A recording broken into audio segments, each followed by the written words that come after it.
Bien, bueno, entonces, para arrancar con el método de incógnita cinemática, sí, ustedes van a arrancar trazando el sistema cero, que es el que tiene las cargas exteriores y los vínculos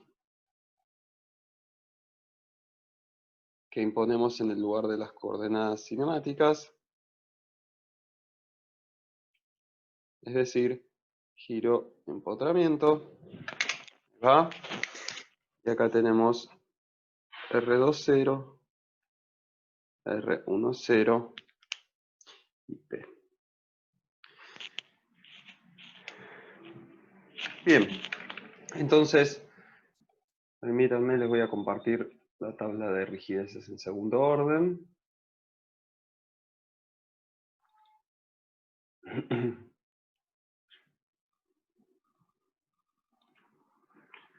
Sí, recordemos que esta es la tabla de rigideces en segundo orden, ¿está bien? Es importante que esta tabla tiene dos partes, ¿sí? Tiene una primera parte que dice coeficiente de amplificación para rigideces, y tiene una segunda parte,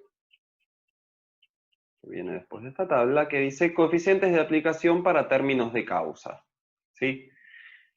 Esta segunda parte de la tabla es la que van a usar eventualmente para construir el sistema cero, ¿sí? Ven que las causas deformantes de estas estructuras son cargas distribuidas, tienen por ejemplo acá cargas lineales, fíjense que estos también son términos de causa, tienen acá cargas concentradas, y seguro si siguen bajando se van a encontrar con momentos concentrados, cargas térmicas, gradiente de temperatura, baricéntrica, etc.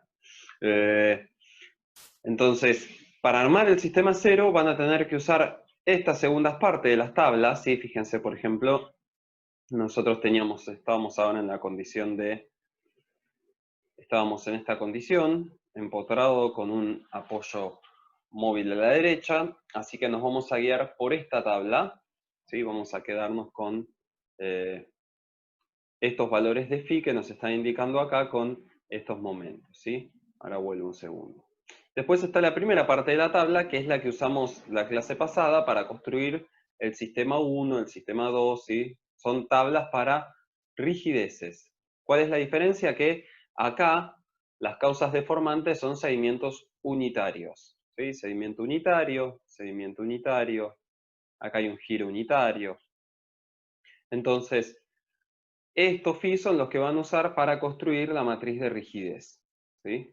Fíjense que las funciones phi varían respecto a las funciones phi que se obtienen en la segunda parte de la tabla, ¿sí? Fíjense, hay otros phi definidos acá, y que estos se aplican para los términos de causa. Entonces, vamos a quedarnos con esta imagen, ahora lo voy a pasar a la hoja, ¿sí? Pero fíjense, el momento en el empotramiento es Q por L al cuadrado sobre 8, que es el momento de primer orden, por phi Q2, que depende de U.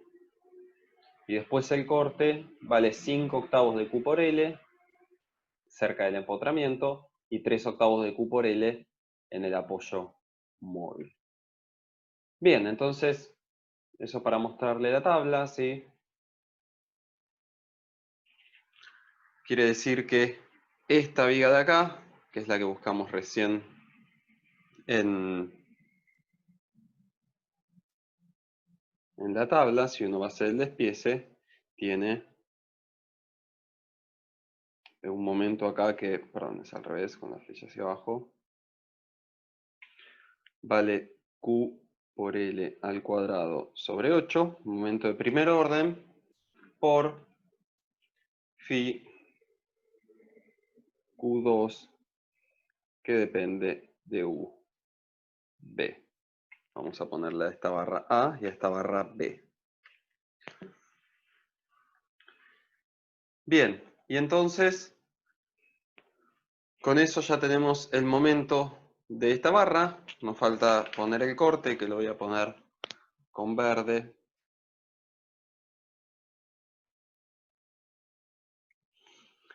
El que está cerca del empotramiento vale 5 octavos de Q por L por phi Q3, que depende de U sub B. Y el corte cerca del apoyo móvil vale 3/8 de Q por L por phi Q4, que depende de U sub B.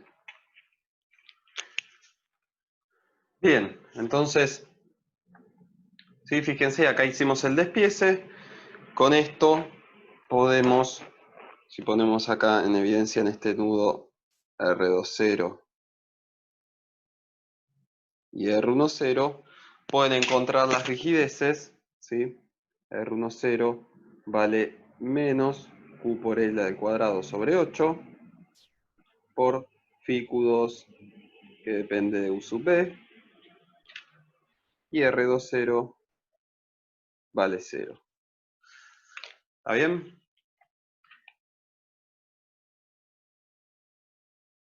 Perdón, sí, me faltó la fuerza P. Correcto, Violeta. Acá está la fuerza P, que es esta fuerza acá, así que R20 es menos P. Sí, bien. Entonces, fíjense, ¿sí?, que en el sistema 0 también pueden aparecer los phis. ¿Está bien? Aclaro esto porque en el ejercicio que resolvimos la clase pasada, ¿sí?, que era un ejercicio, lo voy a hacer acá.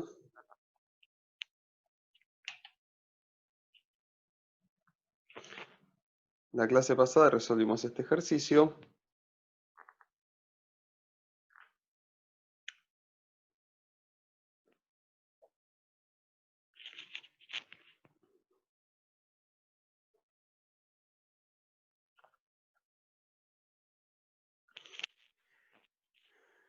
Y cuando resolvimos este ejercicio, ¿sí?, donde las incógnitas eran el giro y el desplazamiento horizontal, vimos que en el término R0, el R0 tenía en una coordenada el valor 0 y en la otra tenía menos P. No dependía de phi, ¿está bien? Pero era particularmente por este ejercicio porque todas las cargas eran cargas concentradas que estaban aplicadas en los nudos, ¿está bien? Y cuando las cargas aplicadas están concentradas en los nudos, el R0 sale por equilibrio de los nudos, pero no aparecen los phis de segundo orden. En el R0, también les van a aparecer después en la matriz R cuando construían el sistema 1 y el sistema 2. Ahí sí aparecían los phis. Pero este ejercicio era particular porque todas las cargas estaban en los nudos. Acá les quería mostrar una estructura con una carga distribuida, porque la carga distribuida ya es algo que tienen que ir a buscar a la segunda parte de la tabla de rigideces, donde sí están los phis de segundo orden. ¿Está bien? Entonces, bueno, eso para comentarles que justo el ejercicio que resolvimos la clase pasada, el R0 no tenía phis en el vector, en el R0, pero que aparecen, digamos, en la tabla están tabulados los phis para las cargas distribuidas, las cargas concentradas en los tramos, etc. Bien, entonces, con esto, ¿sí?, ustedes ven, arman el sistema 0, arman el sistema 1 y el sistema 2, no los voy a armar ahora, pero solamente vamos a dibujar acá cómo quedarían esos sistemas, ¿sí?, pero los arman con la primera parte de la tabla, armando una matriz de rigidez en segundo orden, esta vez, ¿sí?, es decir, teniendo en cuenta los phis. Van a armar el sistema 1, el sistema 2,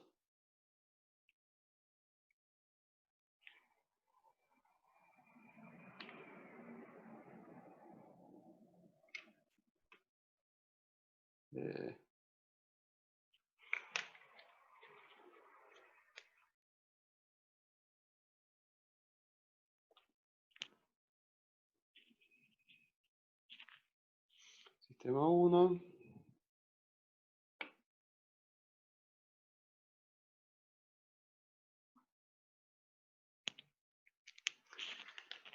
sistema 2,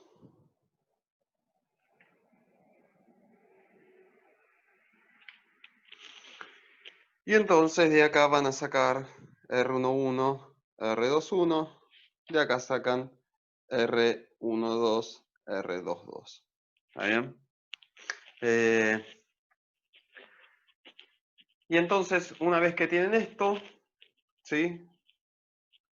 Podían construir la función R0 más Rx igual 0, ¿sí? Y lo resuelven. Lo que vimos la clase pasada es que tanto R0 como R van a estar dependiendo de los phis que dependan de U, ¿sí? De los U de las barras. Y recordemos que cuando hablamos de U, estamos hablando del normal, ¿sí? U es la raíz de N sobre E por I por L para cada una de las barras. Y entonces teníamos un problema, que es lo que vimos en la clase pasada, que para poder armar esta ecuación necesito conocer los normales, que son parte del resultado del ejercicio, ¿no? Yo lo que quiero hacer al resolver el ejercicio es calcular los normales. Entonces lo que estudiamos la clase pasada es que esto era un proceso iterativo, donde lo primero que hacemos es suponer los normales, ¿sí?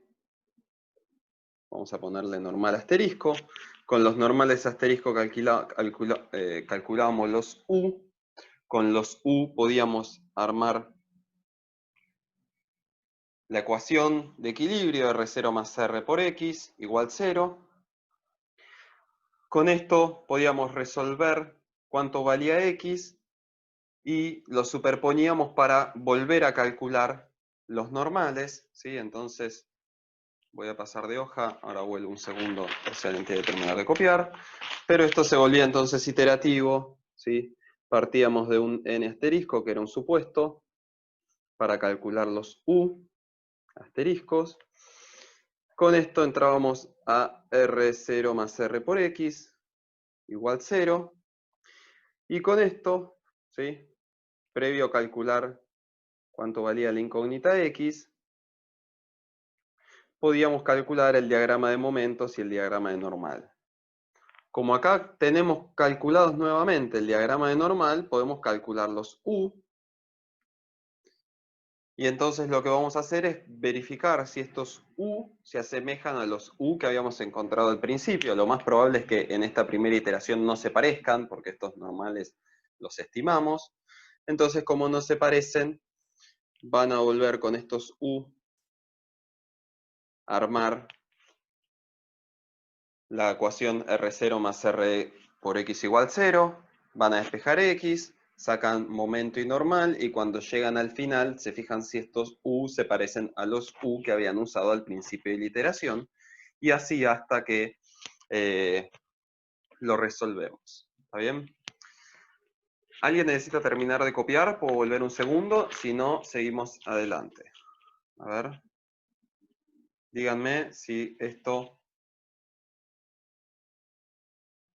Si puedo pasar.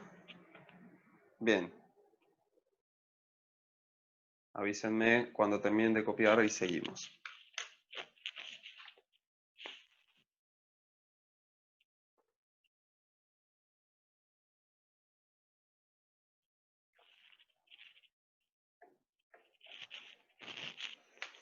Bien. Acá no dibujé la deformada, pero esta barra no se deforma. Por eso no la puse en el despiece y esta barra así.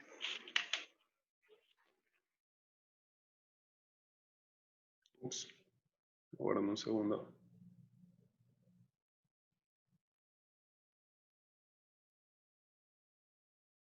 Ahí está. Ups. Esperen. Problemas técnicos.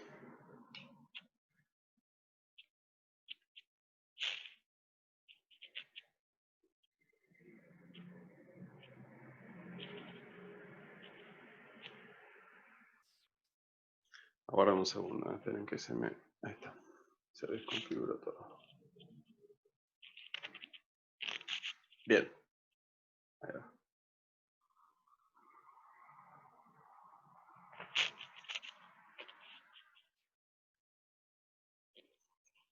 Bien, avísenme Tania y Violeta cuando terminen.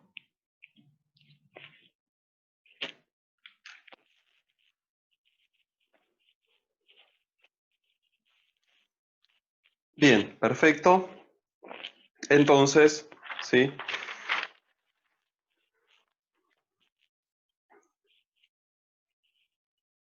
Vimos que estábamos en este proceso iterativo. Hoy, cuando terminemos la teórica, vamos a tener un video donde vamos a ver otro ejercicio, ¿sí? Parecido al que hicimos la clase pasada, pero con una estructura distinta sobre cómo iterar este problema. Un ejercicio cortito que está en el campus que grabó el turno de la noche.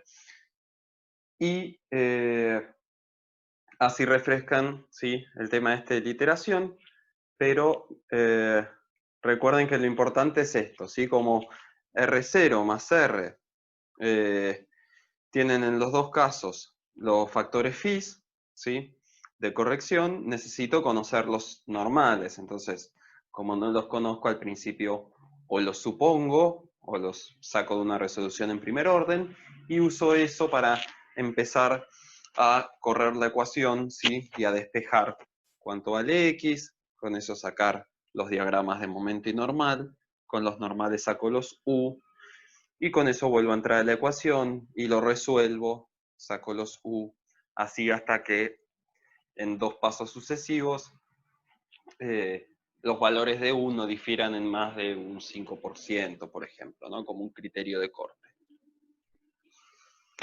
Bien, entonces eso es lo que vimos la clase pasada, ¿sí? Fíjense que esto es lo que les decía hace dos clases.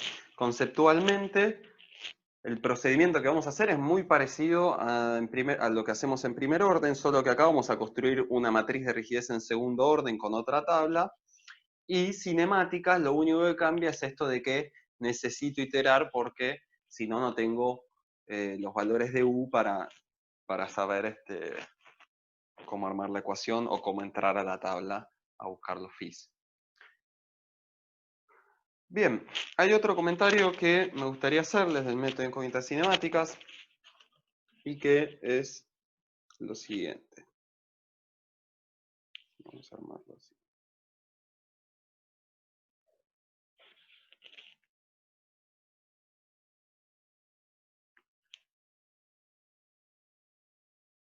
Les voy a poner a estas secciones A, B y C.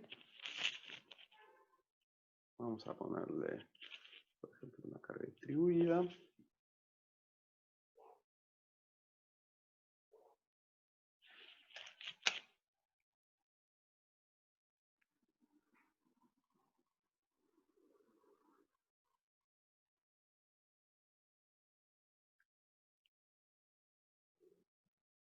Una fuerza de compresión P.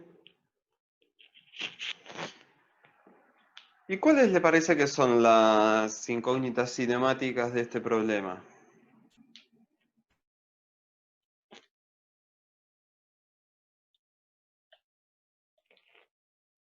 El giro en B, muy bien. ¿Alguien dice alguna más? ¿Alguna menos?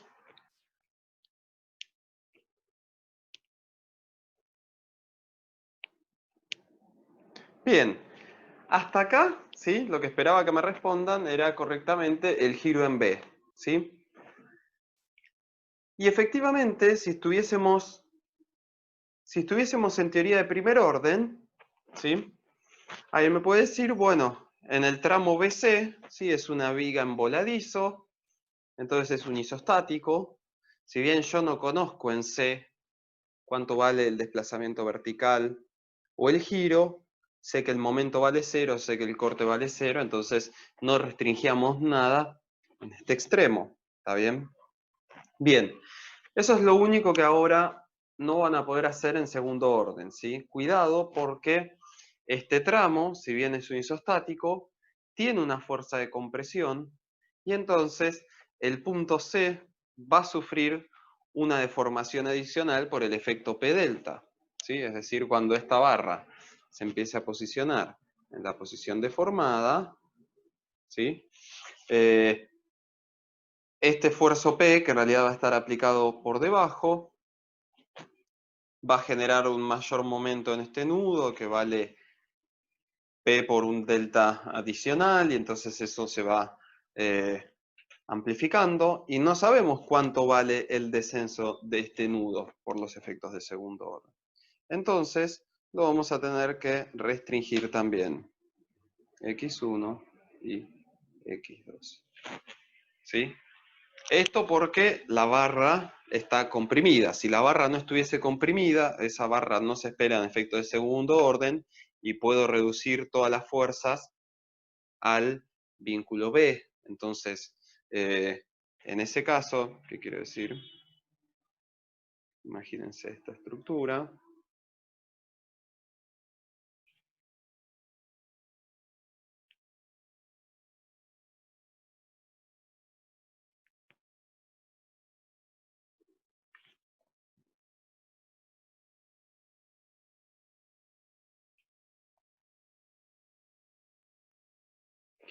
En esta estructura, bajo teoría de primer orden, nosotros no conocíamos el giro en este lugar, el giro en este lugar, ni el desplazamiento horizontal de la viga. Entonces, en teoría de primer orden, teníamos estas tres incógnitas, x1, x2 y x3. Bien, en teoría de segundo orden, cuidado, ¿sí?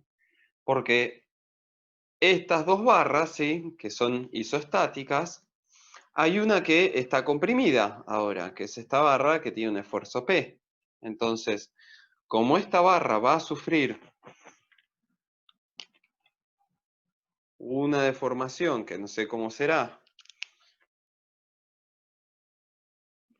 pero que se va a maximizar por el efecto de segundo orden, o va a ir aumentando por efecto de segundo orden, voy a tener que restringir el desplazamiento vertical en este nudo.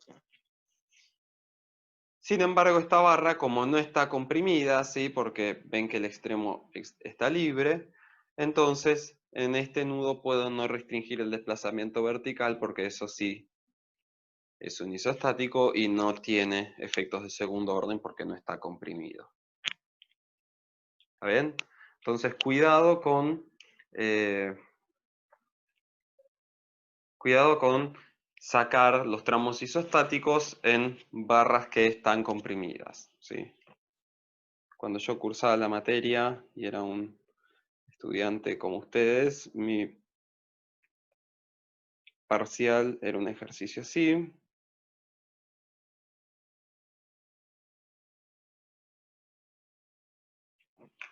Y entonces yo restringí el giro acá. Pero dije, no, esto es una ménsula isostática, entonces no necesito conocer el desplazamiento en el punto porque conozco el corte, pero eso estaba mal, ¿sí? Por eso terminé desaprobando el parcial. Tenía que restringir el desplazamiento horizontal en el extremo porque puede haber efectos de segundo orden en la punta de esa barra. Joaquín me dice pregunta, ¿y en la de arriba no le pones el giro también? No, el giro en este punto no lo necesito porque empotrado, o sea, esta parte de acá, ¿sí? Que sería un empotramiento con un apoyo móvil, esto ya está tabulado, ¿sí? Yo el giro acá no lo conozco, pero sé que el momento vale 0 ahí, y eso es suficiente para entrar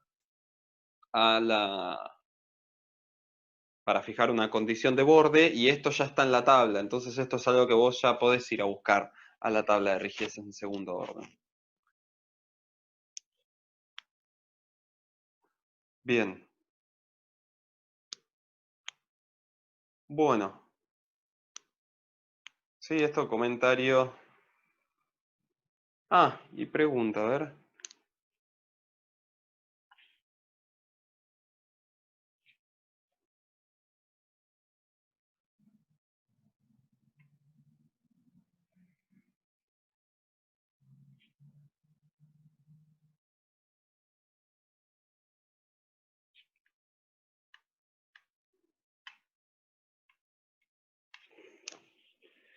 Bien. Incógnitas en este problema.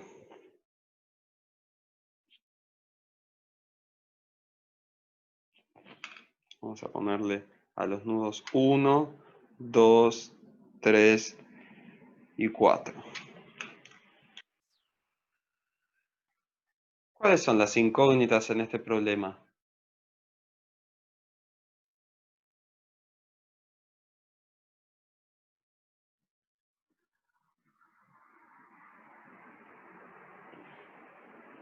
¿Sí? ¿Se acuerdan los reticulados cuando meten incógnitas cinemáticas?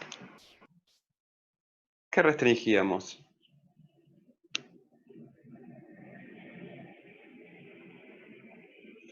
Los dos en cada punta, ¿está bien? O sea, acá no conozco ni el apoyo móvil ni el apoyo vertical. Acá no conozco el desplazamiento horizontal ni el desplazamiento vertical. Acá no conozco el desplazamiento horizontal. Entonces tenía que restringir en todos los nudos las dos incógnitas desconocidas. Y fíjense, ¿sí? Los reticulados no tienen efectos de segundo orden. ¿Sí? Uno impone un desplazamiento, por ejemplo, el desplazamiento en esta coordenada que voy a llamar 1. Y entonces esto viene a parar una posición por acá.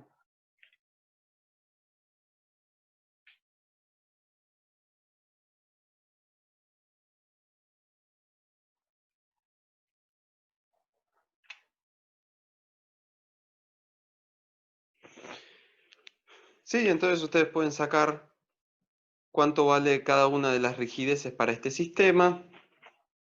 Y depende del acortamiento axial de la barra. Sin embargo, cuando una barra se acorta,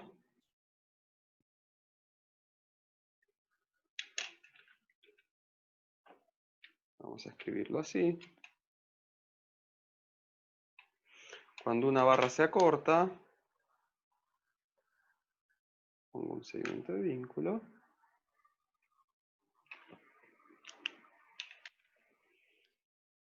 Si esto vale delta,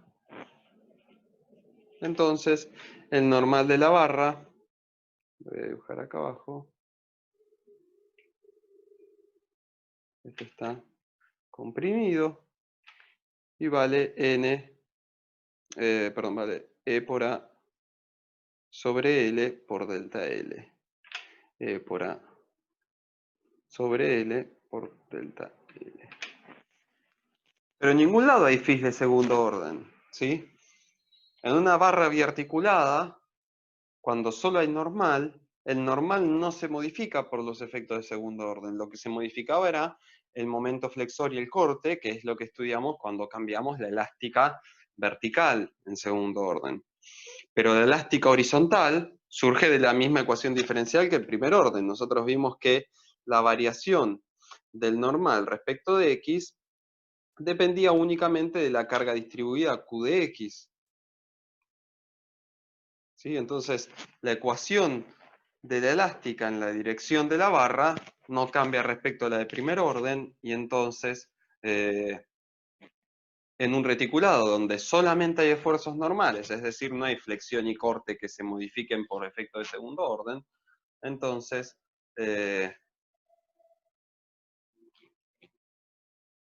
no va a haber, en reticulados, ¿sí? No hay, los reticulados no sufren efectos de segundo orden.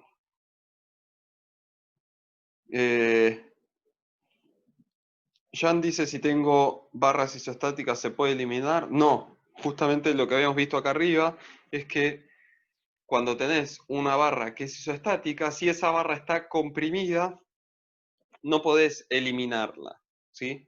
Porque justamente esta barra va a tener un efecto de segundo orden que no sabemos cuánto vale el desplazamiento en el extremo de estas barras, ¿sí? Entonces, esto que al principio era un tramo isostático, como está comprimido, va a tener efecto de segundo orden, entonces le tengo que impedir el desplazamiento vertical. Acá en estos dos voladizos, que en principio son isostáticos, hay uno que está comprimido y hay otro que no, así que al que no está comprimido puedo no ponerle vínculo vertical, porque esto es un isostático, y esto, como está comprimido, le voy a tener que impedir el desplazamiento vertical porque no sé cuánto vale el sedimento en la posición deformada, ¿sí? Y lo mismo pasa, por ejemplo, con esta viga en ménsula que tengo acá, ¿sí? Así que cuidado con las barras isostáticas. Bien. Estoy pensando si hay algo más. Me parece que no.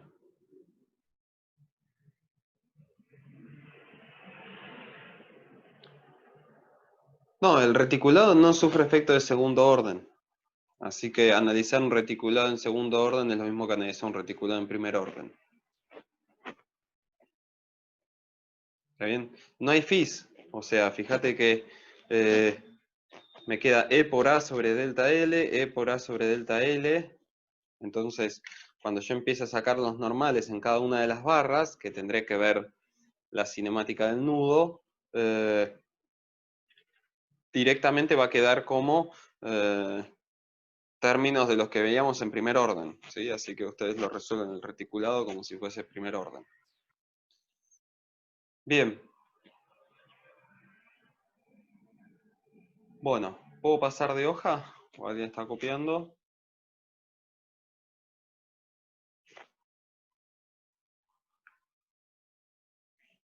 Sí, no hay problema, avísenme. Y seguimos.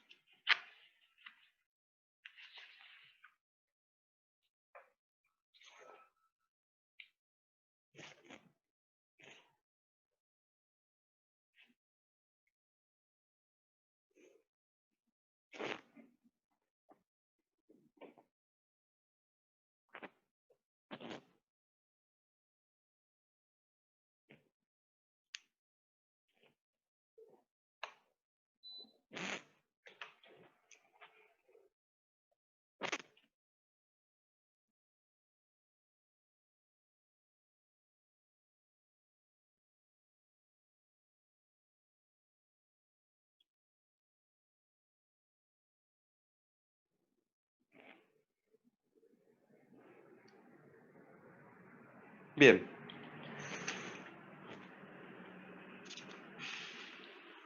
Bueno, voy a pasar de hoja.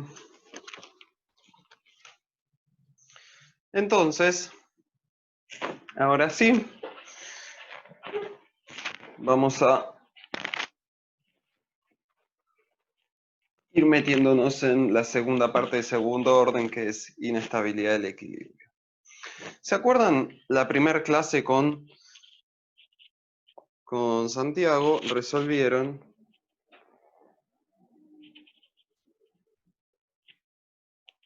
por ejemplo, para esta barra comprimida con un sedimento de vínculo, por acá, resolvieron la ecuación de elástica en segundo orden. ¿Está bien?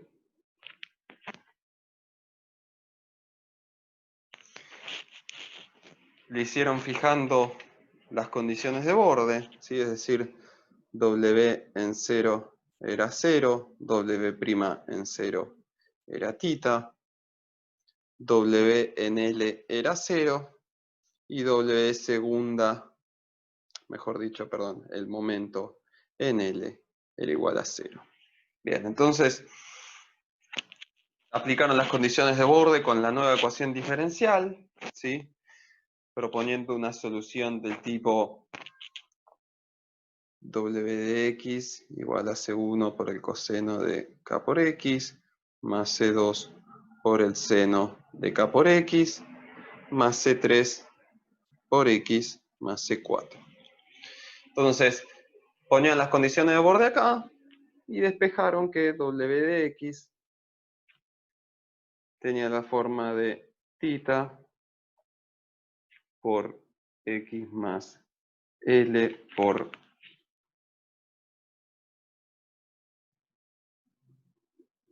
el seno de K por X más la tangente de U por 1 menos el coseno de K por X todo esto menos K por X sobre U menos la tangente de U.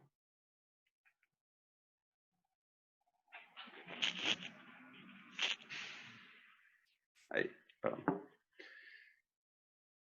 Sí, entonces llegaron a esta expresión W de X y la voy a reemplazar.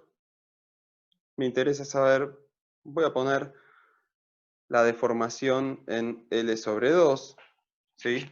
La voy a evaluar en L sobre 2 para medirla en el centro de la luz. Y si evaluamos en L sobre 2, esto queda como θ por L por 1/2 más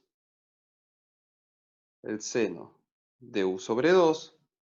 ¿Sí? Fíjense que acá me queda K por L sobre 2. K por L es U, así que es el seno de U sobre 2 por la tangente de U por 1 menos el coseno de U sobre 2 menos U sobre 2,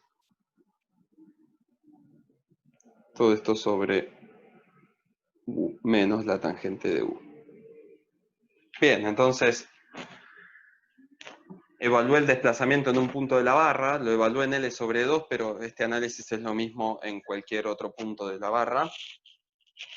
Lo que me interesa es ver la forma de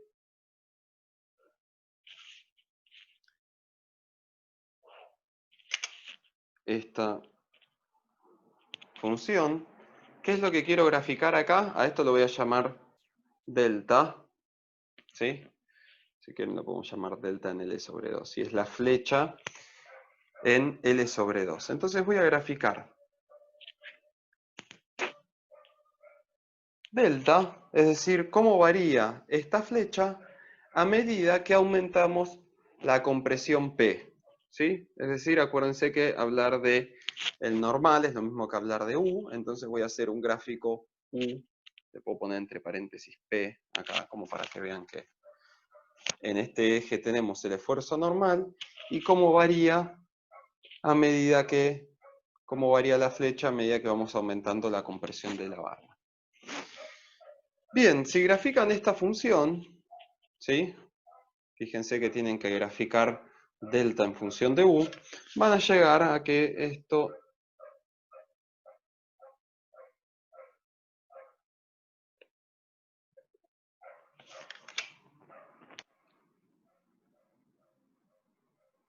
deja una curva que es una cosa así. ¿Sí? Y en función de cómo sea este θ, ¿sí? Esta curva les puede dar más hacia acá, o incluso les podría llegar a dar más hacia arriba.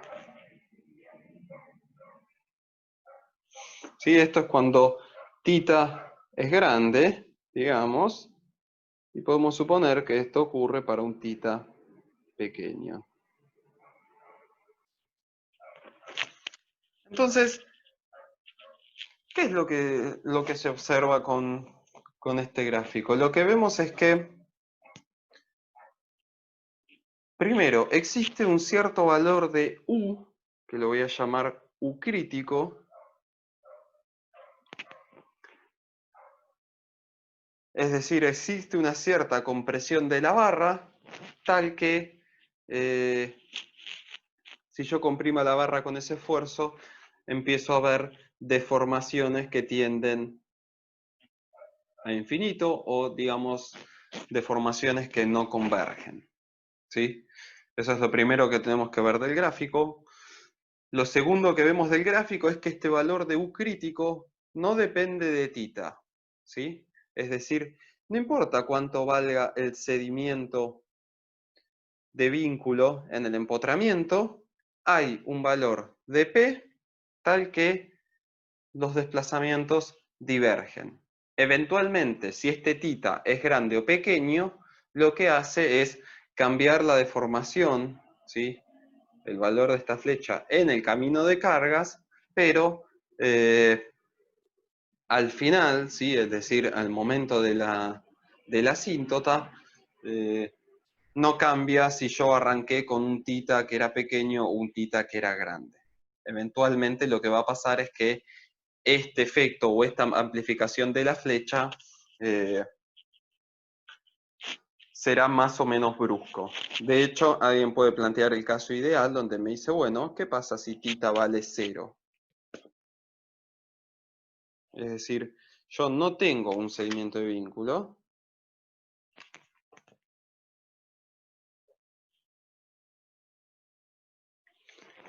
pero entonces yo puedo poner una fuerza P tal que empieza a comprimir esto y en un momento, plim, la flecha diverge. Vamos a hacer el gráfico.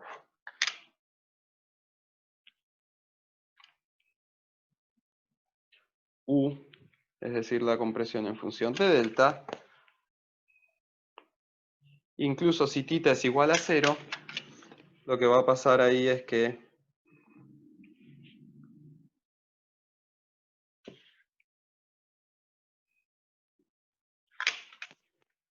estamos en un, vamos a ponerle θ, cuando θ tiende a 0, ¿sí? Vamos a tener un gráfico de este tipo. ¿Sí? Lo que vamos a ver es que nosotros comprimimos la barra y la barra lo único que hace es comprimirse hasta que en un momento la barra se sale de su eje y la deformación diverge prácticamente en forma instantánea. ¿Sí? Esto es lo que ven cuando agarran una regla, ¿sí? O estaban en la primaria, agarraban una regla y la comprimían así hasta que en un momento, ¡plim!, se salía hacia afuera. ¿Sí? Bien, es lo que pasaba con este fenómeno de los corrimientos transversales. Bien, pero ¿qué es lo que pasa cuando nos acercamos a la U crítica? ¿Sí? O sea, esto es lo que se observa de la matemática, pero nos falta ver la explicación física. Santi me dice, y ahí cuando el θ es 0, ¿cómo sabemos si va hacia abajo o hacia arriba el delta? No, no lo sabemos. En principio no lo sabemos. Puede ser para cualquiera de los dos lados. Igual no nos importa para qué lado va, ¿sí? O sea, en el momento en que alcanzamos la U crítica, las deformaciones tienden a infinito. Obviamente eso es algo que en las estructuras no queremos que pase, nos vamos a parar lejos de eso, pero en principio no nos importa si es hacia arriba o hacia abajo. De hecho, no tenemos forma de saber. Y eso ahora lo vamos a ver a continuación. Bien. Bueno, entonces, esto es lo que vemos de la matemática, ¿sí? O sea, despejar la ecuación nos mostró este fenómeno, pero todavía nos falta explicar qué es este fenómeno. Voy a hacer un paralelismo con plástico. Plástico no tiene nada que ver, ¿sí?, con esto, pero en plástico teníamos también una asíntota en un gráfico P delta. La explicación en plástico es que se formaba un mecanismo y entonces ustedes saben que si aparecen el número de grados de hiperplasticidad más 1, estamos ante un mecanismo y entonces por eso la flecha diverge, y entonces nosotros aplicábamos un método paso a paso. Es decir, una cosa es lo que se desprende de la matemática y otra es la explicación de lo que ocurre desde el punto de vista del análisis estructural. ¿Sí? Entonces, ahora tenemos que hacer lo mismo en segundo orden. Vemos que en la matemática aparece una asíntota. Vamos a tratar de explicar por qué aparece o qué es lo que está pasando cuando nos acercamos a la U crítica. Bien, ¿puedo pasar de hoja?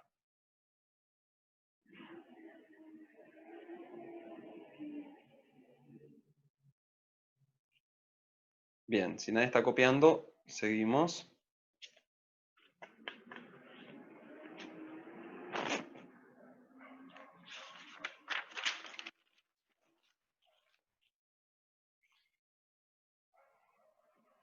Bueno, y entonces, ahora sí, nos vamos a adentrar en el mundo de la inestabilidad del equilibrio. También llamado pandeo, ¿sí? Pero bueno, el nombre técnico del libro es inestabilidad del equilibrio.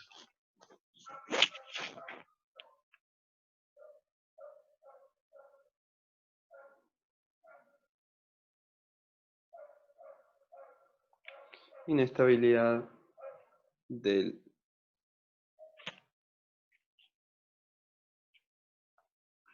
equilibrio.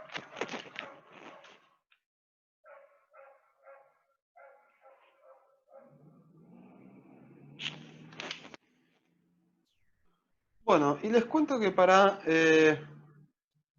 entender qué es lo que pasa cuando nos acercamos a la asíntota, tenemos que empezar a hablar de lo que es la calidad del equilibrio. Es decir, hay distintos tipos de equilibrio, ¿sí? Esa es la hipótesis. Hasta ahora nosotros veníamos hablando de la estructura está en equilibrio o no está en equilibrio, ¿sí? Que tanto en estabilidad 1 como en la 2 como en la 3 nos interesaba que esté particularmente en equilibrio. Pero bueno, ahora les comento que eso no es suficiente, sino que tenemos que hablar de los distintos tipos de equilibrio que hay. Calidad del equilibrio. Y para eso vamos a empezar con un ejemplo muy sencillo.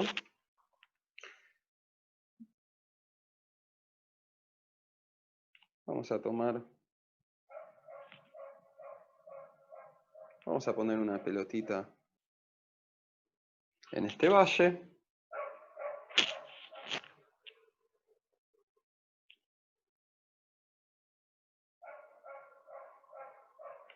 Vamos a poner una pelotita por acá.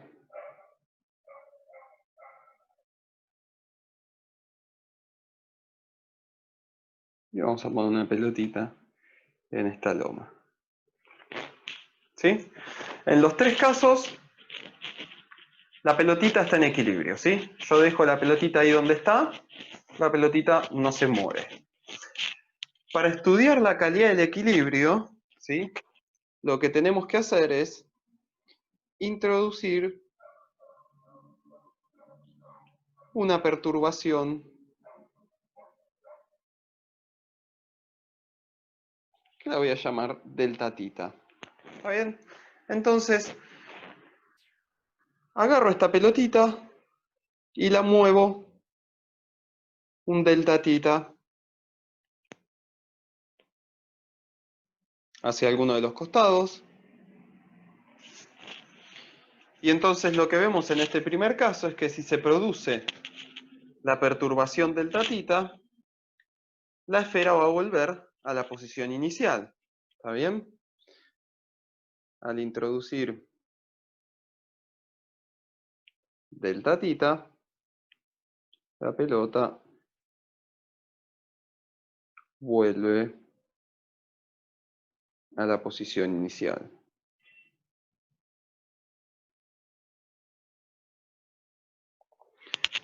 Bien, a este tipo de equilibrio, ¿sí? Lo vamos a llamar equilibrio estable.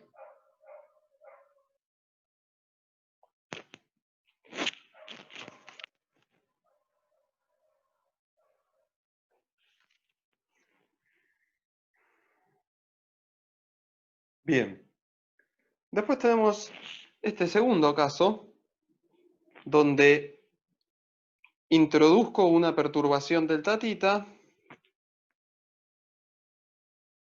suelto la pelotita y la esfera no vuelve a la posición inicial, pero se queda en esa nueva posición de equilibrio. ¿Está bien? Al introducir delta tita, la esfera no vuelve a la posición inicial, pero permanece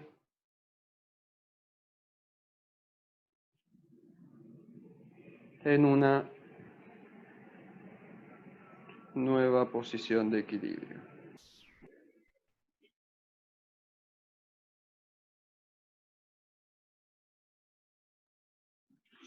Bien, entonces a este tipo de equilibrio lo llamamos equilibrio indiferente.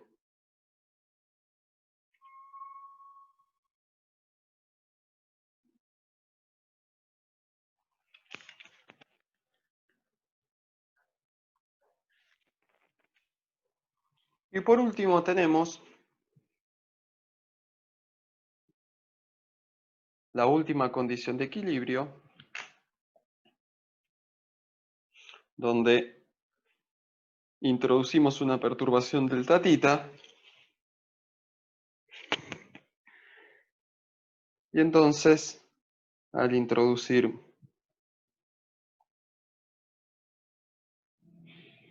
delta tita no regresa a su posición inicial. A esto de acá lo llamamos equilibrio inestable.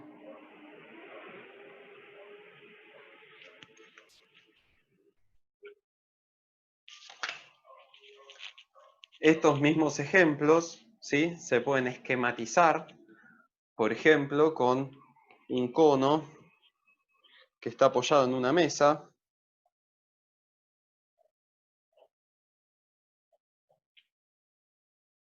Entonces, apoyamos un cono según una de sus aristas.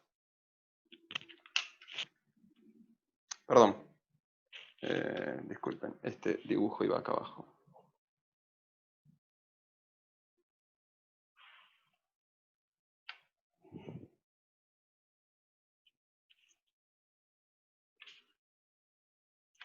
Si el cono lo apoyamos sobre una de las aristas, acá el dibujo que quería hacer era, no es este, lo voy a hacer acá abajo.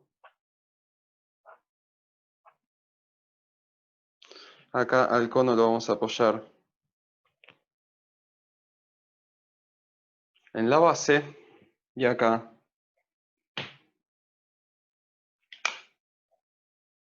al cono lo voy a apoyar perfectamente vertical sobre la punta. Entonces, esta es otra forma que capaz en algún libro encuentran de esquematizar las tres calidades del equilibrio. Fíjense, también lo tenemos que analizar introduciendo una perturbación delta tita. En este caso, yo agarro al cono de la punta, le aplico una pequeña perturbación delta tita, lo suelto y el cono va a volver a caer sobre su base, ¿sí?, a la misma posición inicial. Si vemos el equilibrio inestable, ¿sí?, es una situación súper ideal, ¿sí?, donde nos imaginamos que el cono está perfectamente parado, aplicado por el vértice. Entonces le introducimos una perturbación delta tita, y obviamente el cono no va a volver a la posición inicial, sino que va a buscar una nueva posición de equilibrio. Y después tenemos el equilibrio indiferente, donde a este cono lo empujamos un cierto delta tita,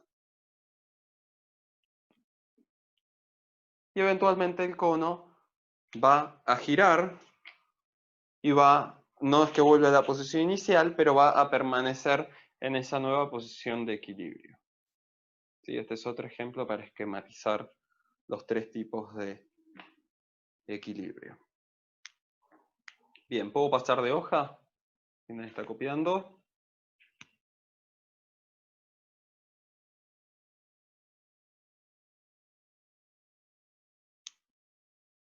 Bien, sigo.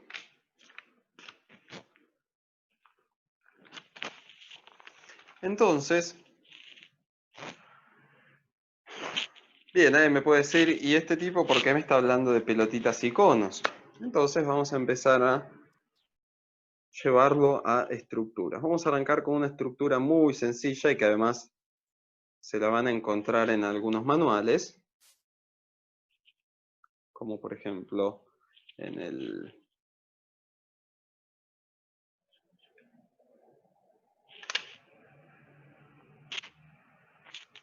el libro que tienen subido de Popov está resuelto este ejercicio.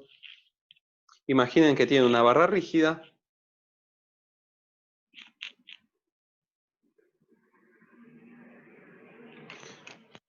una carga P. Y vamos a poner que acá abajo hay un resorte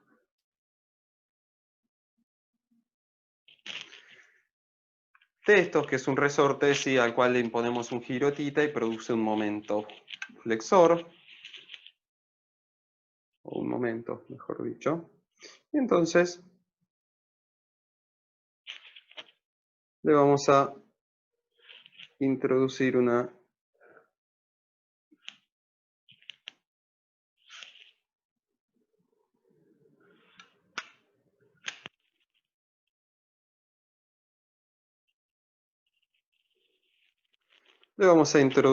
a esta barra, vamos a dibujarle los ejes, una perturbación delta θ. ¿Está bien? Acá el momento que tenemos en la base es K por delta θ. ¿Está bien? Como si fuese un resorte. Y este desplazamiento que tenemos acá, si la longitud de esta barra es L, entonces esto va a ser delta θ por L. Bien. Y entonces vamos a imaginarnos tres casos. Primero vamos a decir, bueno, si el momento estabilizante, ¿sí? Es decir, el momento que produce el resorte, que es el que lo trata de llevar de vuelta a la posición inicial, es mayor al momento desestabilizante, ¿sí? Es decir, AP por θ por L, entonces estamos en la condición de equilibrio estable.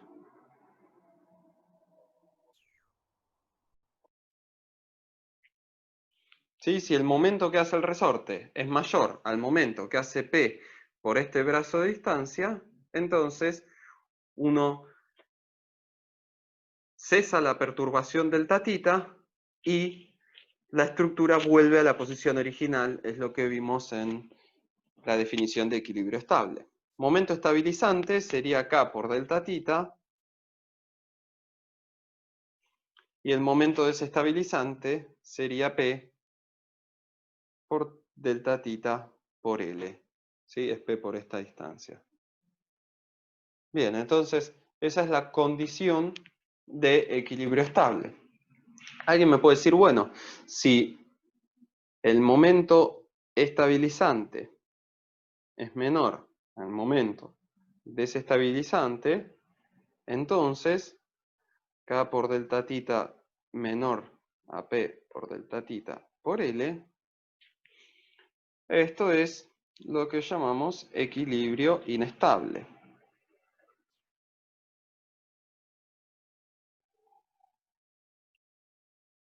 Acá fíjense que esto no depende de la perturbación delta θ. Y entonces vemos que nos falta considerar justo el punto de transición, justo en el punto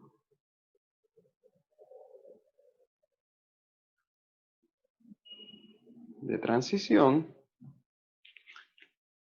vemos que K por delta θ es igual a P por delta θ por L.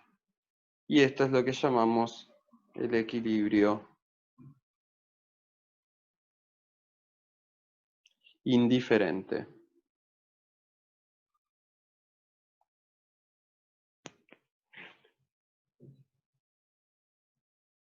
Bien, y entonces despejamos, sacamos delta θ, y a esta P, que la vamos a llamar P crítica, es igual a K sobre L.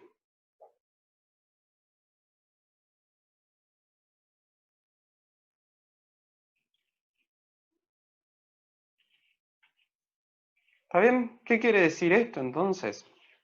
Esto nos quiere decir que, imagínense que yo vengo y cargo con una fuerza P que es menor a la P crítica. ¿Sí? Entonces, yo cargo con una fuerza P, vengo a esta barra, le introduzco una perturbación delta tita, ¿sí? La suelto y la estructura vuelve a su posición original. Eso sería la condición de equilibrio estable. Si yo cargo con una fuerza P que es mayor a la P crítica, vengo a esta estructura, le impongo una deformación delta tita, suelto, y lo que pasa es que la estructura no vuelve a su posición de equilibrio, sino que va a seguir en búsqueda de una nueva posición de equilibrio estable. Y después tenemos justo el equilibrio indiferente, que es un caso ideal, ¿sí? Donde yo cargo con una P, que vale K sobre L, introduzco una perturbación delta tita, y cuando la suelto, la estructura se queda en esa nueva posición de equilibrio. ¿Sí? Eso es lo que pasa con los tres tipos de equilibrio. Bien, sepan que esto de la perturbación, ¿sí? En realidad no hace falta introducirle a la estructura una perturbación. La estructura de por sí tiene alguna perturbación porque seguramente la barra no era perfectamente recta, sino que capaz la barra ya tenía un ángulo tita como error de montaje, ¿sí? Es decir, esto que nos imaginamos de una perturbación, al ingeniero Satostegui le gustaba decir que esa perturbación era una mosquita que iba y se chocaba contra la barra.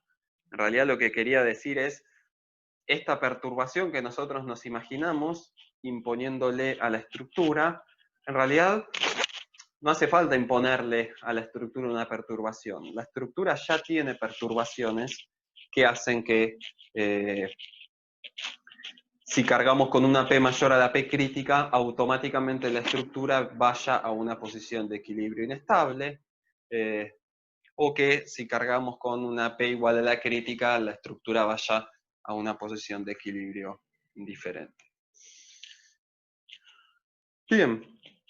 Bueno, no les dije la definición del equilibrio indiferente, me pareció interesante dárselas, pero es ya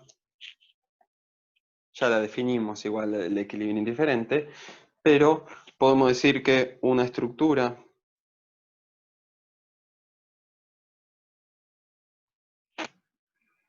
está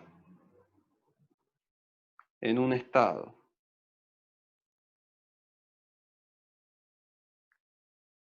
de equilibrio indiferente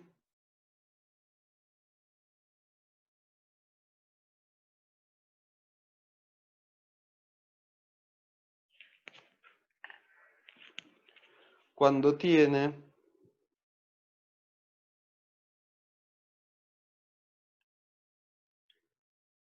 por lo menos dos posiciones de equilibrio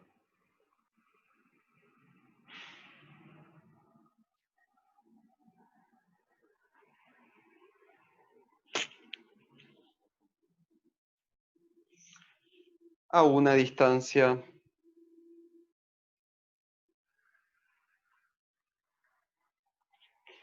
infinitesimal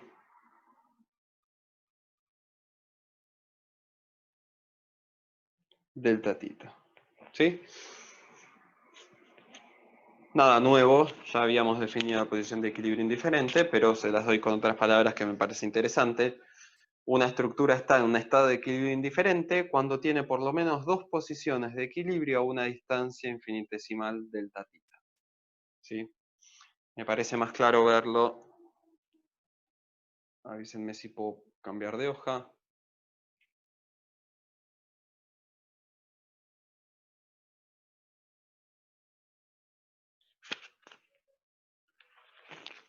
¿Sí? En el ejemplo del equilibrio indiferente,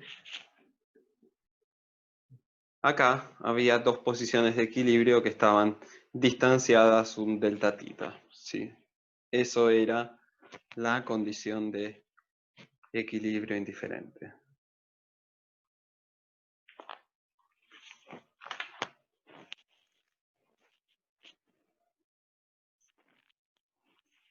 Bueno, bien.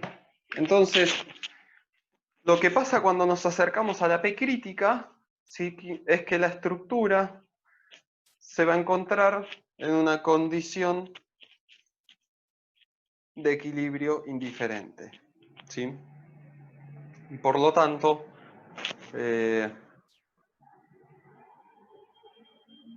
es justo lo que está pasando cuando nos acercamos a la asíntota del gráfico U en función de P que graficamos hace unos minutos.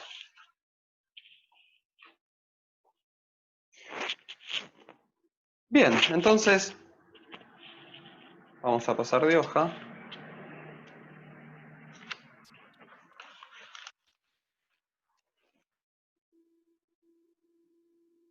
Vamos a empezar a calcular, vamos a determinar la P crítica.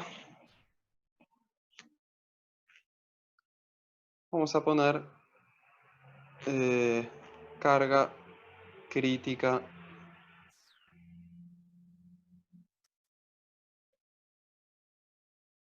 de Euler o Euler. Euler fue el primero, no sé si fue exactamente él, pero así llamamos al problema donde estudiamos.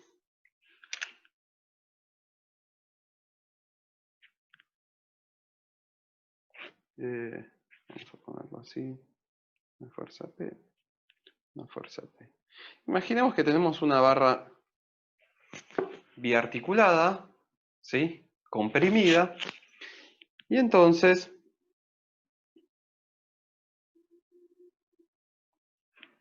vamos a dibujar así.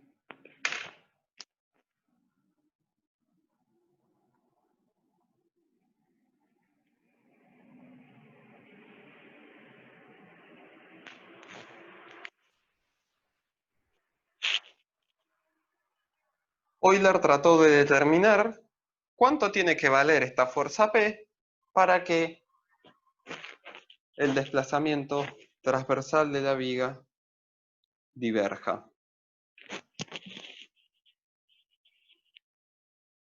Y entonces, fíjense, hay una forma muy sencilla de determinar esto sin tener que entrar a la ecuación de la elástica. Algo que es perfectamente posible es tratar de entrar a la ecuación de la elástica.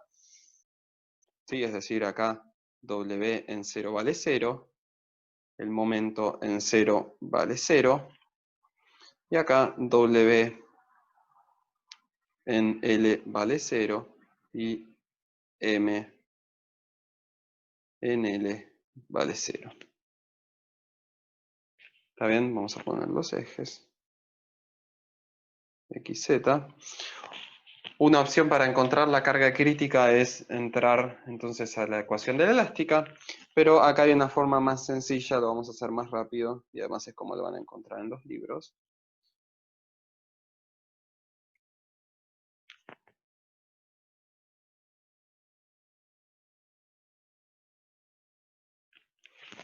Imagínense que a una cierta distancia X, nosotros cortamos la barra, ¿sí? Tenemos P, que no es el normal real de la barra, es el normal que nosotros usamos en la ecuación de la elástica y para resolver segundo orden, pero que es muy parecido al real. Y entonces acá tenemos un momento que para que esto esté en equilibrio tiene que valer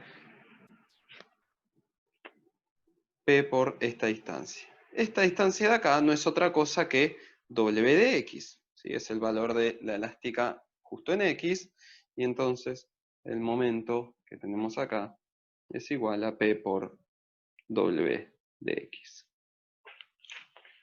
Entonces, recordemos que para nosotros el momento es menos E por I por W segunda. Esta era la definición del momento. Y recién dijimos que el momento por equilibrio era P por W de X. ¿Sí? Entonces, fíjense que voy a igualar estas dos ecuaciones y me va a quedar que es menos E por I por W segunda de X es igual a P por W de X. Y entonces, voy a pasar esto sumando hacia allá. Me queda que P por W de X más E por I por W segunda de X es igual a 0.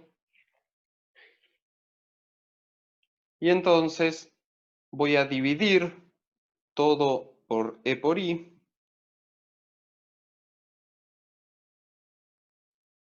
W de X más W segunda de X igual 0. Y recordemos que esto es lo que nosotros llamamos K al cuadrado. Y entonces voy a reescribir la ecuación finalmente. Permítanme poner W segunda primero, más K cuadrado por W de X igual 0. Bien, y entonces la solución de esto, W de X, es C sub 1 por el seno de K por X más C sub 2 por el coseno de K por X.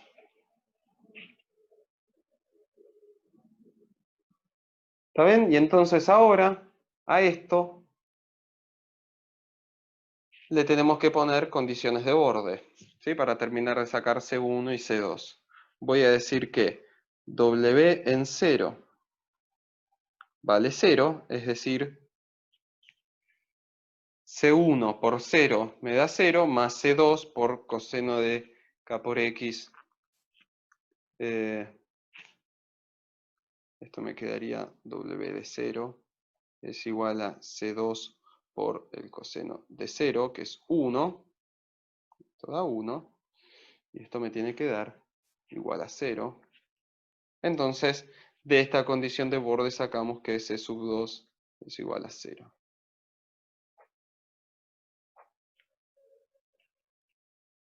Y después vemos que W de L tiene que ser igual a 0. Entonces, W de L sería igual a C1 por el seno de K por L igual a 0. Bien, acá C1 no puede ser 0, ¿sí? Porque si es 0, entonces C1 me da 0, C2 me da 0 y W de X me da idénticamente 0. Yo justamente lo que quiero es que tome la posición de la curva en amarillo. Entonces, como C1 tiene que ser distinto de 0, entonces el seno de K por L es lo que tiene que dar 0. Y entonces,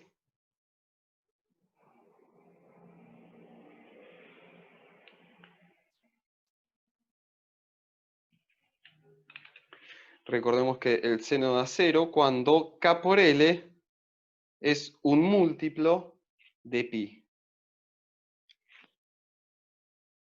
¿Está bien? Y para nosotros K dijimos que era la raíz de P sobre E por I por L igual a N por pi. Si despejo de acá,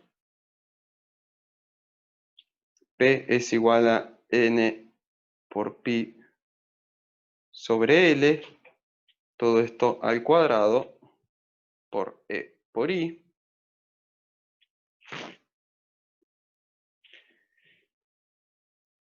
Y de acá, ¿sí? Obviamente n acá era un número entero, si es 1, bueno, es 0, 1, 2. Y obviamente de acá la que nos interesa, ¿sí? Porque la expresión matemática es armónica, entonces nos va a dar varios valores de pi, varios valores de p, pero la que nos interesa es la menor de todas estas cargas, y entonces lo voy a escribir acá al costado. nos interesa la menor, es decir, n igual a 1, y entonces la P crítica de Euler es pi cuadrado sobre L cuadrado por E por I.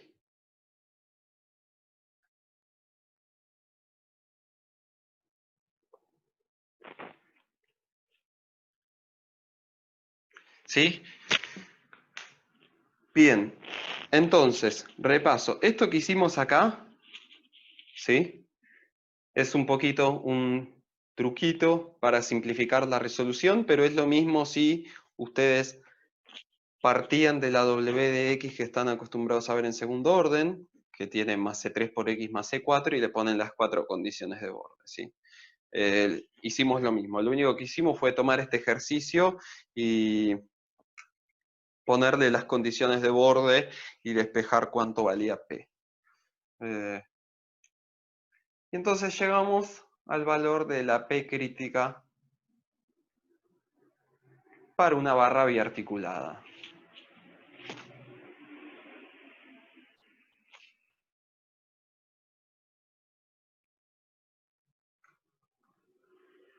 Bien, ¿puedo pasar de hoja? ¿Alguien está copiando?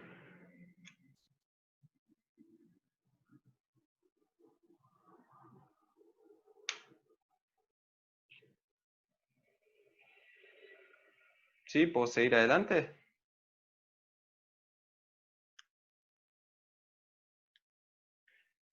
Bien.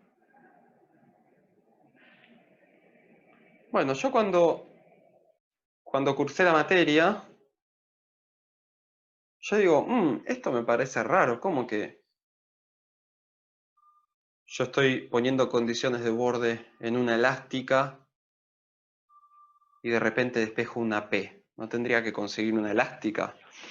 Y entonces, eso es algo que me generó duda y lo entendí cuando entré a ayudante a esta materia.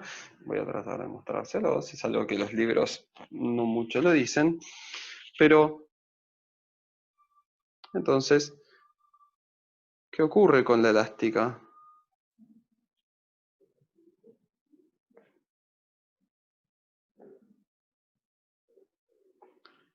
Fíjense que nosotros llegamos a que W de X, entonces, era C1, que dijimos que tenía que ser distinta de seno, de 0 por el seno de K por X. Es esta la ecuación de la elástica. ¿Y cuánto vale C1? No sabemos, porque es un problema indeterminado, vale para cualquier C1. ¿Sí? Lo importante es que la carga crítica es independiente de C1. ¿Sí? Eso es lo que quiere decir con esto. ¿Vieron cuando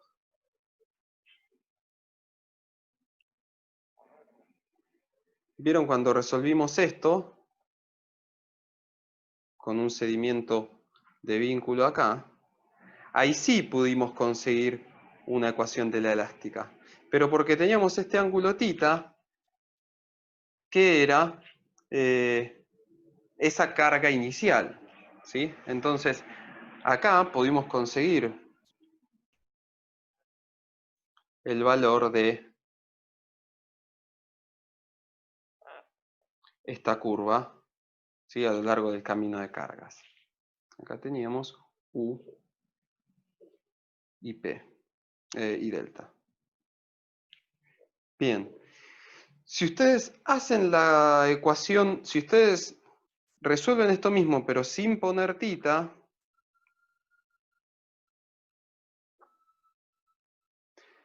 ¿sí? Es decir, ustedes proponen como condición de borde que W en 0 sea igual a 0, W en 0, perdón, el giro W' en 0 es igual a 0, W en L es igual a 0, y W segunda en L es igual a 0.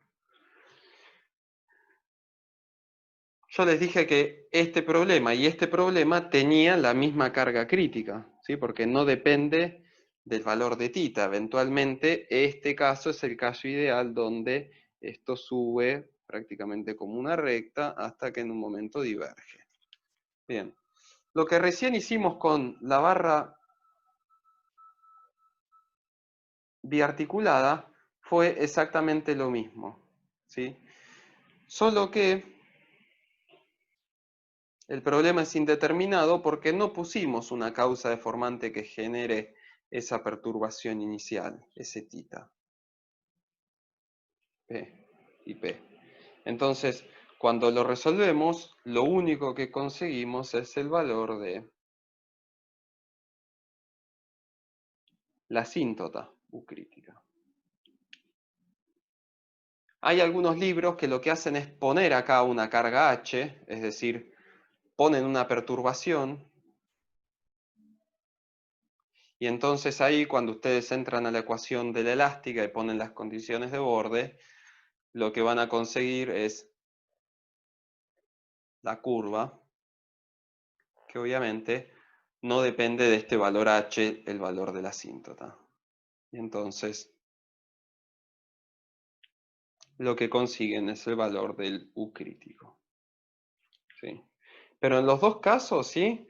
Tanto lo que hicieron con Santi en la primera clase para encontrar las rigideces, como lo que hicimos recién de poner directamente la barra en la posición deformada y tratar de aplicar las condiciones de borde, es lo mismo, ¿sí? La única diferencia está en que lo que hicimos recién con la carga crítica de Euler no tiene una perturbación transversal, entonces directamente lo que conseguimos es el valor de la asíntota, ¿sí? Es lo que pasa en el momento en el que se alcanza la ecuación, la condición de equilibrio indiferente.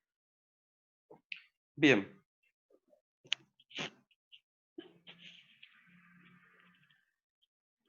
Bueno, esto como curiosidad, porque a mí me generaba dudas cuando la cursaba. Digo, ¿por qué la elástica? ¿Ven? Es lo que significa acá. Para cualquier valor de C1.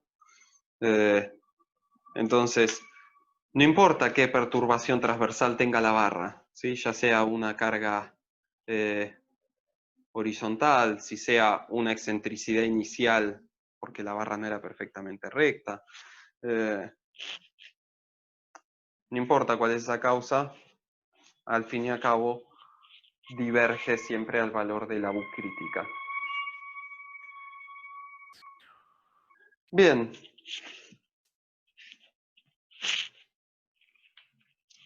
Bueno, les cuento que Euler cuando determinó su carga, vamos a ver un segundo para atrás, lo hizo con una serie de hipótesis, ¿está bien? Y supuso que, las podemos anotar acá porque son pocas, hipótesis. Dijo que la barra era perfectamente recta.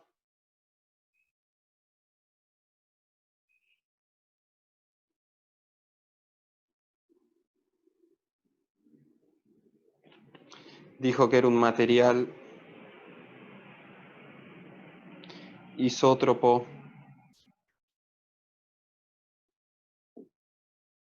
y homogéneo.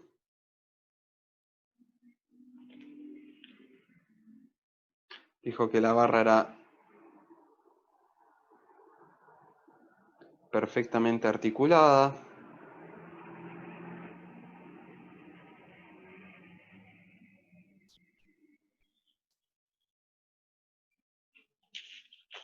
Y dijo que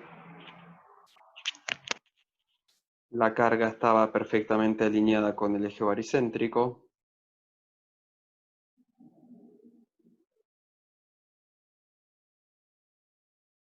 Eje baricéntrico.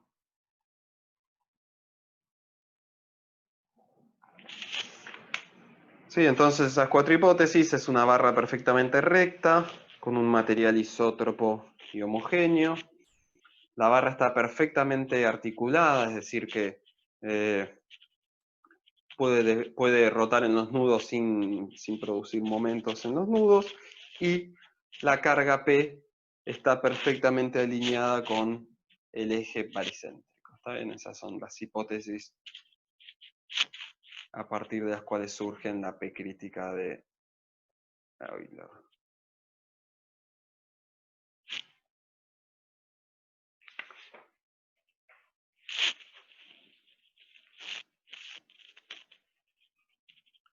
¿Está bien? Entonces ahora voy a pasar de hoja, si terminan de copiar. Bien, espera un segundo.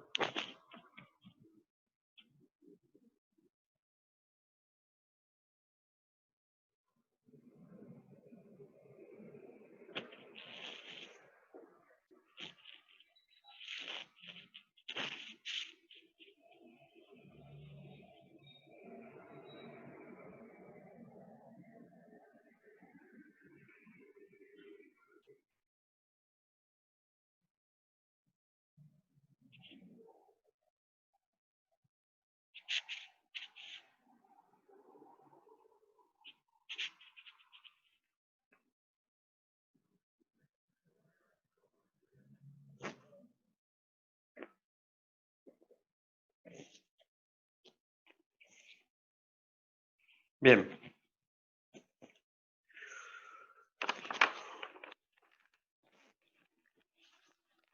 Bueno, entonces recién calculamos la P crítica para esta condición de vínculo.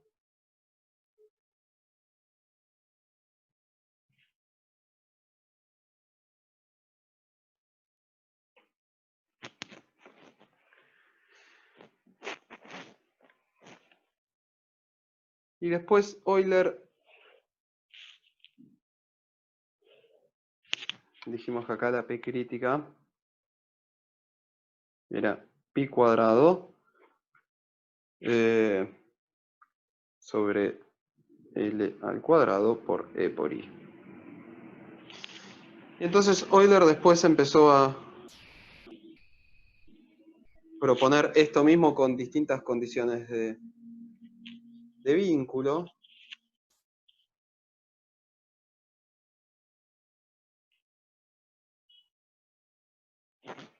Lo resolvió para una barra articulada, con un apoyo, esto es móvil, un apoyo móvil y un apoyo fijo. Lo resolvió para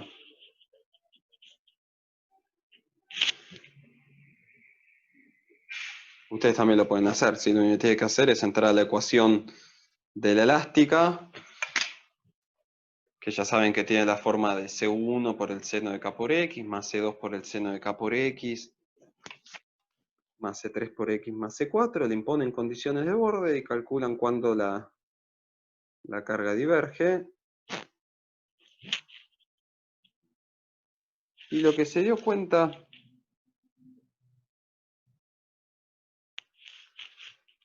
Euler es que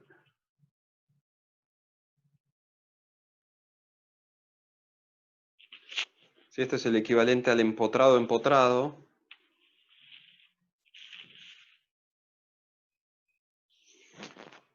Euler se dio cuenta que las expresiones, esta expresión acá era muy parecida, valía, la P crítica era pi cuadrado por E por I sobre 0,7 de L al cuadrado. Acá, para este ejercicio, la P crítica valía pi cuadrado por E por I sobre 2L al cuadrado. Y acá, para esta barra, la P crítica valía pi cuadrado por E por I sobre 0,5 de L al cuadrado. ¿Y de dónde salen estos números? Y lo que se dio cuenta Euler es que esto es, se los muestro,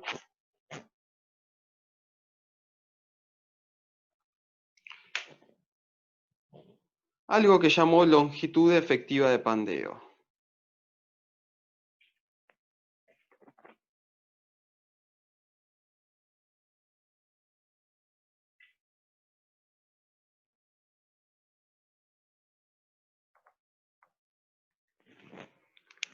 Entonces dijo, bueno, la P crítica, la expresión más general que podemos encontrar es pi cuadrado por E por I sobre algo que vamos a llamar longitud efectiva de pandeo. ¿Sí? Esta es la forma de sintetizar todas las distintas condiciones de vinculación y entonces, para este caso, la longitud efectiva de pandeo es igual a L, ¿sí? A la longitud de la barra.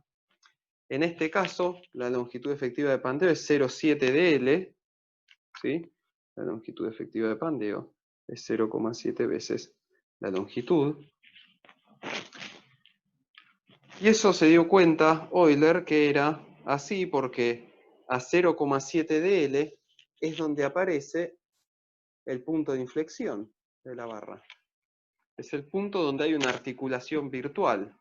Entonces dijo, bueno, esta longitud de 0,7 dL es como si estuviese mirando esta barra metida acá. ¿Sí? Es entre dos puntos de articulaciones virtuales. Entonces llamó esta longitud efectiva 0,7 dL a esta distancia entre los dos puntos de inflexión.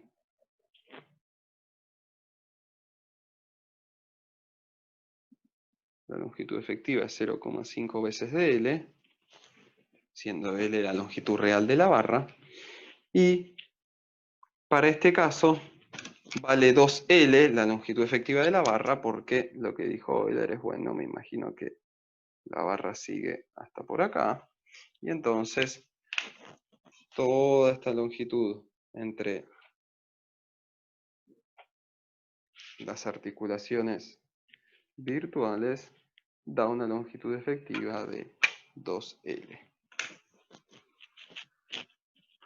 ¿Está bien? Acá lo que hicimos fue, nosotros habíamos calculado la P crítica para una barra biarticulada, pero vimos que para otras condiciones de borde, la P crítica tiene la misma forma, la misma expresión, solo que en el denominador tenemos que trabajar con el concepto de longitud efectiva de pandeo. ¿Sí? La longitud efectiva de pandeo es longitud efectiva de pandeo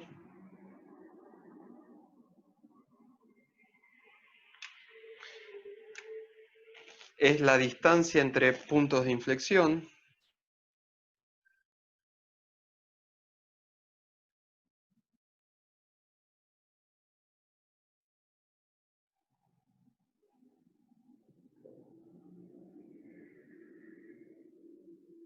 o lo que es sinónimo a decir que es la distancia entre puntos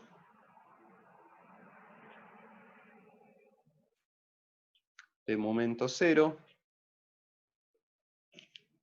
o es lo mismo decir que es la distancia entre articulaciones virtuales.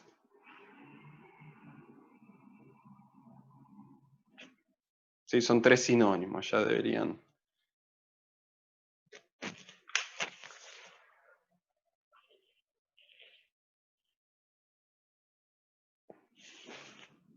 Sí, entonces, la P crítica para una barra en compresión tiene esta forma, y váyanse aprendiendo estas longitudes de pandeo para estos casos porque se los van a cruzar el resto de la carrera. ¿Está bien? Es 0,7 la longitud efectiva para este caso, 2 veces para la ménsula y 0,5 para esta otra. ¿Cuál de los cuatro casos, 1, 2, 3, 4, da la mayor P crítica?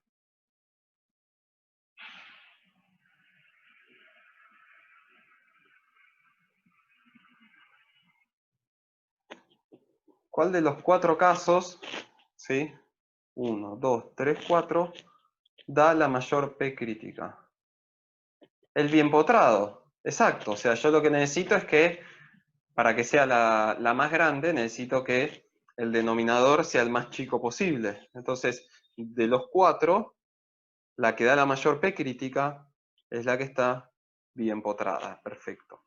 ¿Y cuál da la menor P crítica?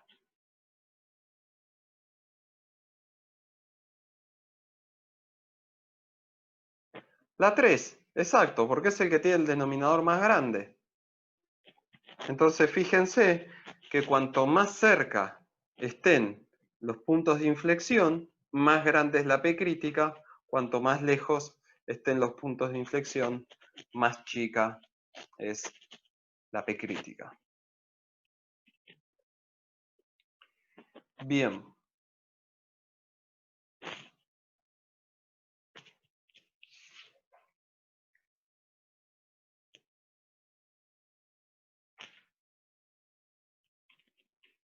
Bueno, y entonces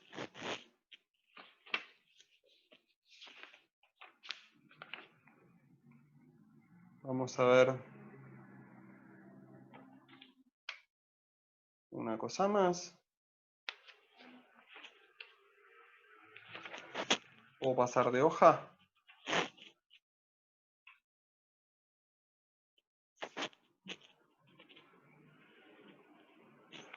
Voy a pasar de hoja.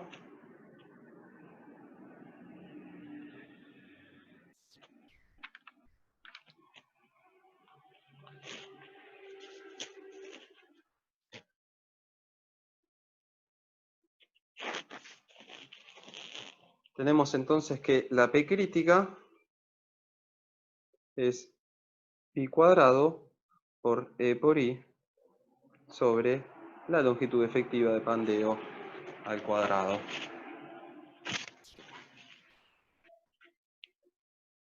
Bien, y entonces los reglamentos, ¿sí?, tienen una expresión donde en vez de trabajar con la P crítica, les gusta trabajar con la tensión crítica. Para eso, sigma crítico, los reglamentos ahora la llaman, a la tensión la llaman F, ¿sí?, se los escribo acá, no sé si saben, pero ya no se está usando más sigma, se está usando F. Entonces esto sería la P crítica sobre el área de la barra, ¿sí? Y entonces vamos a empezar a manipular un poco esto para llegar a la expresión de la F crítica. Entonces tenemos pi cuadrado por E por I sobre la longitud efectiva al cuadrado por el área. Recordemos que esto de acá es algo que en estabilidad 2 lo llamamos radio de giro al cuadrado, ¿sí? Recordemos que el área por el radio de giro al cuadrado era el momento de inercia. Y entonces lo puedo reemplazar por R cuadrado. Entonces tenemos que la tensión F crítica es igual a pi al cuadrado por E por R al cuadrado sobre la longitud efectiva al cuadrado. Lo voy a escribir de esta otra forma. Voy a pasar el radio de giro al denominador, es decir, longitud efectiva sobre el radio de giro al cuadrado. A esto que tenemos acá, vamos a familiarizarnos con este concepto, es lo que llamamos lambda, esbeltez de la barra.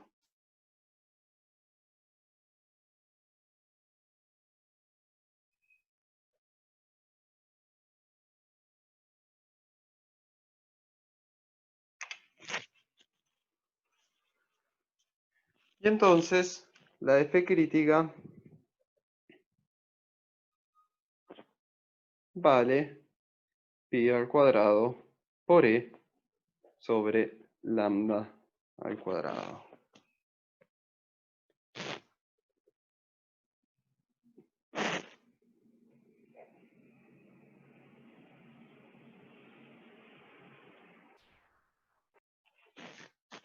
Y esta expresión, ¿sí?, es la que aparece en los reglamentos para determinar la carga crítica de una barra. Fíjense que la esbeltez es una relación entre la longitud efectiva de la barra y el radio de giro, que es una magnitud de la sección. ¿Está bien? Entonces esto sería, digamos, una barra esbelta, por ejemplo, y esto sería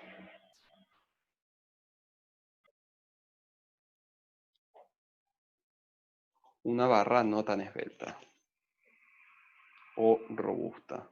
Entonces, vamos a decir que lambda 1 acá es mayor a lambda 2. ¿Sí? Esta barra tiene mayor esbeltez que esta. Bajo esa hipótesis, fíjense, lo que vamos a graficar acá es cuánto vale esta tensión crítica sobre lambda. O sea, lo que hacen los reglamentos, dicen, bueno, mira, si vos tenés una barra comprimida P y la dividís por el área, acá vas a tener una tensión, que es P sobre el área. Bueno, ¿cuánto vale esta tensión para que esta barra no pandee o no alcance una estabilidad del equilibrio? Y tienen esta función de acá que no es lo mismo, o sea, es exactamente lo mismo que esta otra expresión de acá, ¿sí? Solo que esto está escrito en términos de esfuerzo normal y esto está escrito en términos de tensión, ¿sí? Pero es lo mismo. Ustedes ven esto o ven esto y saben que están hablando de la carga de Euler o Euler. Y fíjense que esto de acá es una función que tiene esta forma.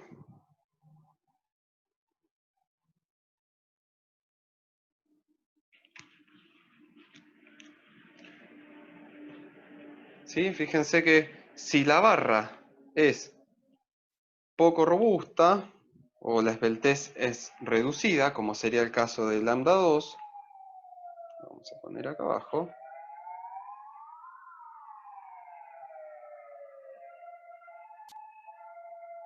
la carga de pandeo es mucho más grande que si tienen una barra esbelta.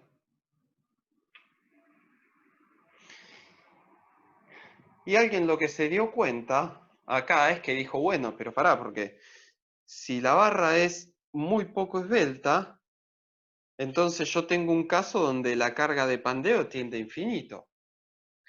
Y bien, ahí es donde en realidad aparece una limitación a esta curva. En realidad esta curva no crece indefinidamente, sino que hay algún lugar por acá donde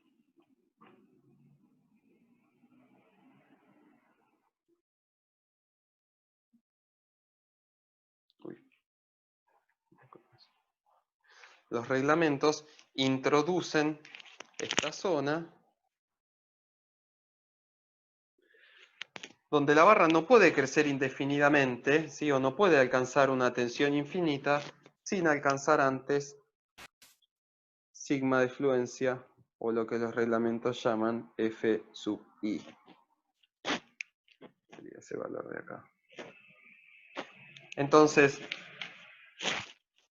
déjenme buscar una cosa que les voy a mostrar. ¿Sí? Esto para mostrarles que los reglamentos para calcular la carga de pandeo de una barra no usan otra cosa más que la carga crítica de Euler que acabamos de ver recién. Y esperen que les quiero mostrar una cosa.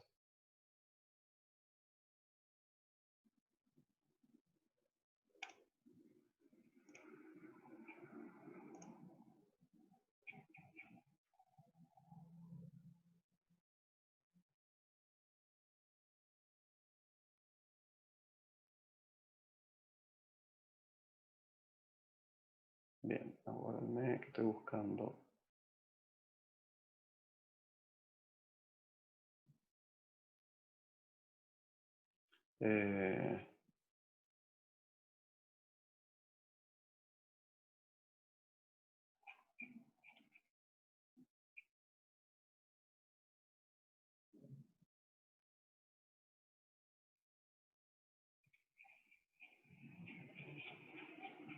Aguarden, está en el otro. Acá.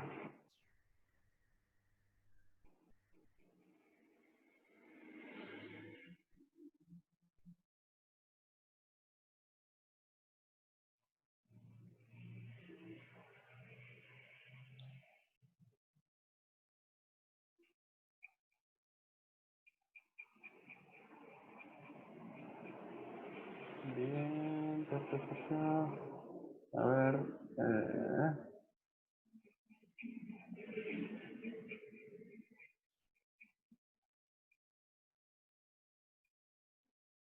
Acá.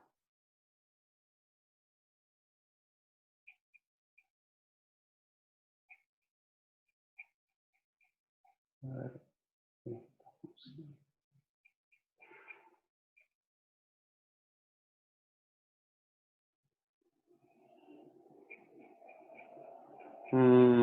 Espérenme un segundo.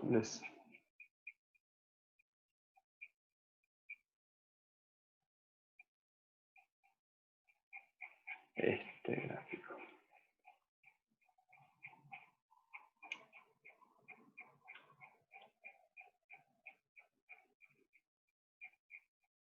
Acá.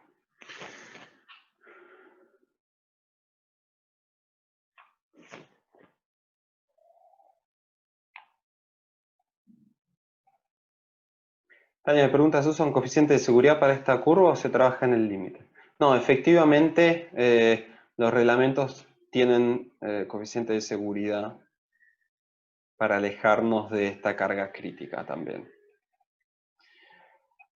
Esto que tienen acá, ¿sí? No es otra cosa que la curva de Euler y acá este tramito que yo los dibujé antes como punteado, ¿sí? Hace una simplificación todavía más restrictiva y la supone como una línea recta, ¿sí? Pero no importa.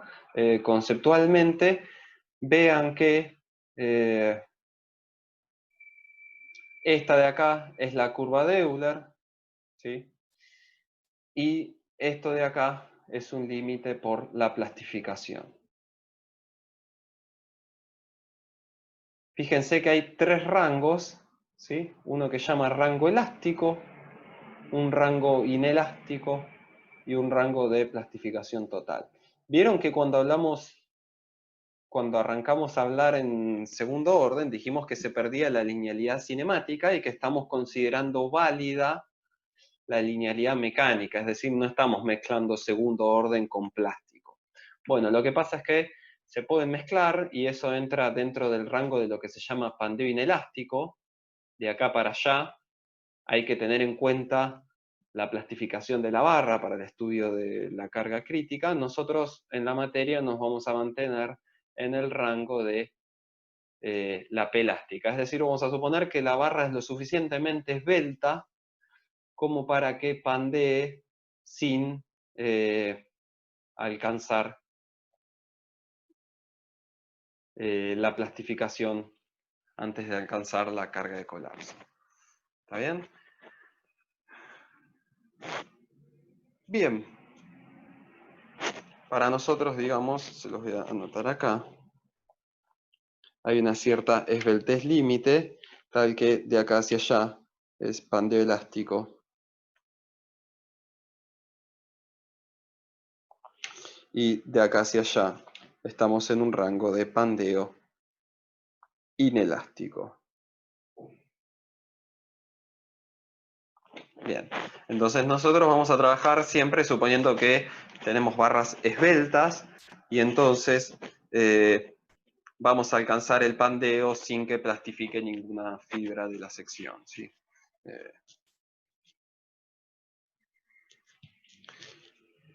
Bueno, vamos a hacer una cosa. por ahora lo que vimos sí es cómo calcular la carga crítica en una barra. La clase que viene nos vamos a ocupar de cómo calcular la carga crítica en una estructura formada por barras.